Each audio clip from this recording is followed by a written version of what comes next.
So we're going to continue the war against the Disparu, or whatever he calls himself, and we're going to start off fairly brutal because I think he made a massive grammatical phonetic error very early on.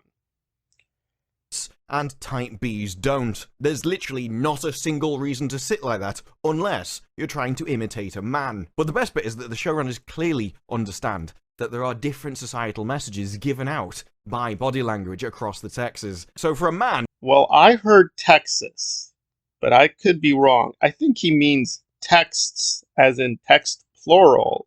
Maybe he meant text is? I heard Texas, so I'm a little confused about what the hell he meant. I mean, he probably did mean texts. He still is not making any sense, even if you use the word correctly. But as far as I know, he's an English speaker, but he got Texas mixed up with text. And I don't know Britain that well, but I don't think there is a place called Texas. So, seems a little bit strange. All right, so he's a bit of an illiterate moron. Let's be honest, a lot of people who read Lord of the Rings, not exactly the best readers, apparently.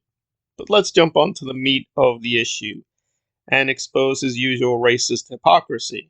their unusual height, pale eyes, and light-coloured hair. These people would have had a tan because they're living in the desert, but that's as far as it goes. And the aesthetic look of the Aiel is as important as any other region in the Wheel of Time. It's integral to the story. It's brought up through various different points, and it's vital that these people are recognised. The very fact that these are pale gingers in a desert means that you instantly know something has gone wrong here. This isn't a normal evolution of...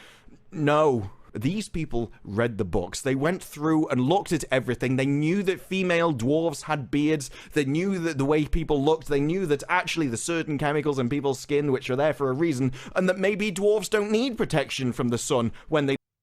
His problem is, yeah, the dwarves. Hey, they need to be all white. Because, the sunlight. How does that work? Well, putting aside he's also wrong, they're not technically people. I mean, they're not humans. As far as I know, the male, at least, is a dwarf, and the dwarves are magic. They're created magically. That is the canon. They are actually magical creatures. But what's really interesting, though, is with Wheel of Time, he has no such issue.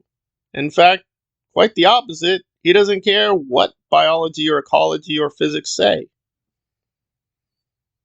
Having done the research, apparently he is correct. The Aiel, now it does not make any lick of sense, but yes, they are a desert-dwelling people, and they are very, very pale-skinned. How does that work? I don't know, but that is how it works. So apparently in Wheel of Time, you're going to meet this desert-dwelling people, which is extremely pale-skinned. And given the fact that they are basically stolen from the Fremen in Dune, and I know some people are in denial about this, but more rational fans do agree, yeah, there are a lot of striking similarities. Well, the Fremen, at least some of them, are dark-skinned. We know this from the text. In Dune the book, we do encounter dark-skinned Fremen. There are pale-skinned Fremen, that's true. They have a variety of colors, but as a rule, they will probably be darker than pale-skinned. That's going to be kind of obvious if you're living a long time in the sun. By the way, they also live underground. They literally live underground. They're hiding from the Harkonnens and the Emperor. But despite them being underground for a long period of time, they're pretty dark-skinned a lot of times. Maybe Disparu needs to work on his ecology lessons as well as his grammar. Jordan can just do whatever he likes. It's a fantasy world. I don't care if it don't make no sense. And I want him now. I want my red-haired, white-skinned woman. That's what I want. I'm Disparu. You can have what you want. It's fine.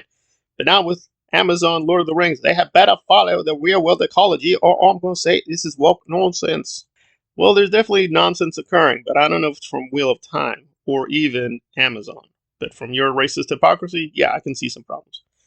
But now let's just jump to a point of agreement, because I actually do agree with the basic gist that most of the Empire covers here are pretty awful. means you've got dangly bits. But for a woman, you come across as a lady of disrepute.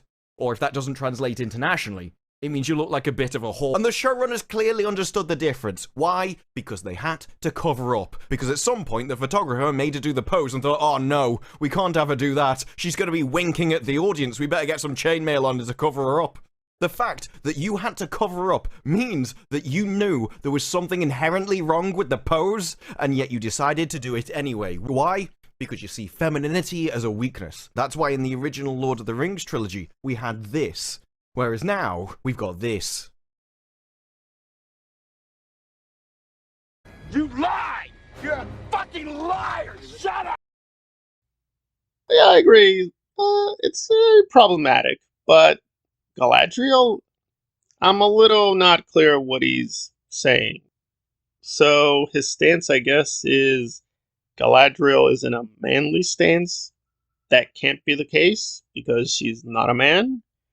Men sit like this because, men are built a certain way, but a woman would not sit like this because I gotta be honest, I don't even have a clue as to what the hell he's saying. Because women clearly can sit like this, and women do sit like this. It's not biologically impossible for women to sit like this. And putting aside, she's not a woman, she's an elf. That aside, your issue is they had to know. They had to know. That's why they covered her up. To avoid her being a whore. I'm like, you're jumping from she's in armor to she's a whore. I'm still not even getting the logical connections. Like, what are the premises? What are the inferences? It really feels like you just invented this whole weirdo story in your head and invented a conspiracy. But let's assume the original photo just had her sitting without, I guess, her crotch area being covered up. Okay. His ultimate point, I guess, is they should be going for realism, but they failed. Well, I guess you can dispute whether I know Lord of the Rings that well, but I've seen quite a few Empire covers in my day. I gotta tell you, from the ones I've seen, I don't know, the last 10 years, realism isn't really on the docket.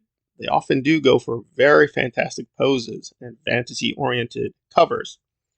That may be due to the dominance of the MCU or the DCU or the rise of the superhero genre or fantasy now just being much more dominant. Maybe just a coincidence, but no, even with more quote unquote more realist genres, they do kind of partake of fantasy covers. Most of the covers do end up in a more fantasy realm. Still not clear what the hell he's saying. I do agree the other two covers are very weak.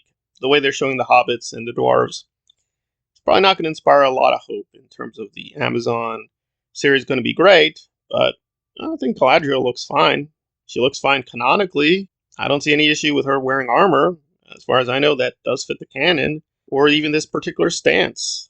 But again, yeah, the actress is saying, don't expect the same Galadriel. So that's apparently scaring him, and his white penis is now in danger. But as far as I know, Galadriel is not going to destroy Disparu's white penis. She probably doesn't even care about his white penis.